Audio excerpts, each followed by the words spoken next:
Well, seems like my favorite video game software entertainment, Dragon Age the Veilguard, is not doing so well these days. It's been out for about 2 weeks now, and the longer it's out in the wild, the more ridiculous stuff is coming out about it. Turns out, this amazing masterpiece hasn't sold very well. The exact thing that everyone predicted came to pass. According to YouTube chat and Demion, who has an insider source, in total, what I'm told is that Veilguard may have sold, overall so far anyway, in the 500,000 range.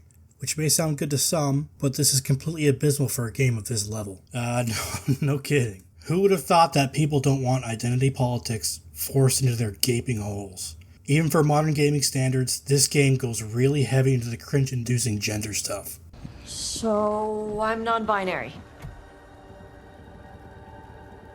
What does that mean? It means I don't feel like a man or a woman.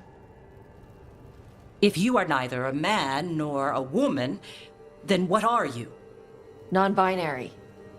I just said, and I'm going to use they instead of she from now on. Suicide is badass! Most of this seems to come from one character in particular, which just so happens to be my personal favorite, Tosh. Quick, think about us having sex. Don't do it! I'm a virgin!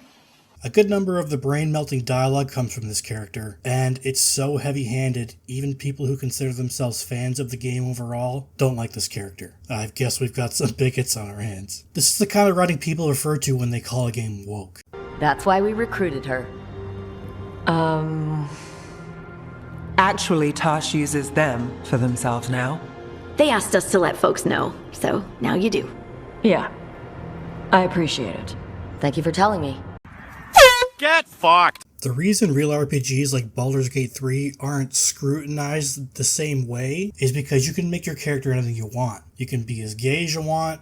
Smoking dick and sucking dick, baby! You can romance and dump every character in your party if you want to, male or female. The choice to do just about anything is entirely up to the player. You're not forced to do anything. Veilguard gives you no such choice. The writers present these characters in one exact way, no room for interpretation, no avoiding the bullshit. You must sit through the awful dialogue, and you must love and respect all these characters or be shamed for being a normal person. One of the glizzy glazers for this game seems to be taking baby steps back on their stance about the Veilguard. Talking about IGN, of course, a gaming news outlet that sucks hard at the throbbing teat of these developers. This is cum! So as not to lose their preferential access to their games and sources. On release, they gave this game a 9 out of 10.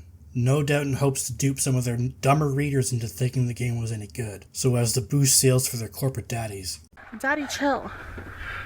What the hell is even that? There's precedent for the consequences of being honest about games as well. In one particularly notorious incident, Jeff Gerstmann was fired from GameSpot in November of 2007 in direct response to his criticism of Kane and Lynch Dead Men. GameSpot was currently running an advertising campaign for the game, and they were afraid they would harm further advertising opportunities should they keep Jeff aboard. This exact same stuff happens at IGN. IGN published an article on November 9th of 2024 that honestly seems like more of a review of the game than their actual review. There's no definitive score given, of course, but this piece seems to cover some genuine criticism of the game, something the official review was not allowed to do. Across the first 15 or so hours, during which you put together a god-killing team Mass Effect 2 style, there's rarely the option to have a proper back-and-forth conversation. There's a tendency to favor cutscenes or pre-scripted chat over traditional RPG dialogue choices, resulting in the feeling that characters are talking at you rather than with you. Very few party members can be spoken to at length following their initial recruitment, and this lack of introductory getting to know you feels antithetical to design that expects you to quickly forge bonds and trust with your team.